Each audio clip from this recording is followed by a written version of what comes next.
पूर्वजांनी काही नवस असे केलेले असतात. गणपती हे एकदम आपल्या मनातली दैवता आहे, त्यामुळे पूर्वजांनी असे काही नवस केलेले असतात की ह्या वर्षीचा गणपती वर्षभर ठेवायचा आणि नंतर मग तो पुढच्या वर्षी विसर्जन करायचा. तर ह्या प्रथा पूर्णपणे चुकीच्या आहेत.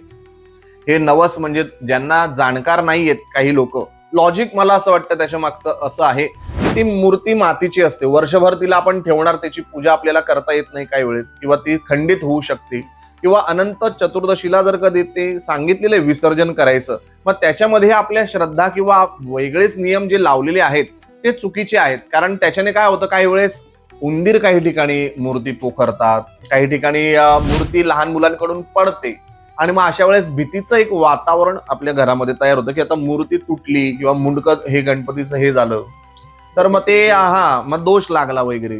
त्यापेक्षा ते असं काही नवस करण्यापेक्षा, झालेही असतील पूर्वी काही नवस, तर देवासमोर पाणी सोडा, पूर्णपणे ते नवस बंद करा आणि अनंत चतुर्दशीला विसर्जन हे मूर्तीचं झालंच पाहिजे.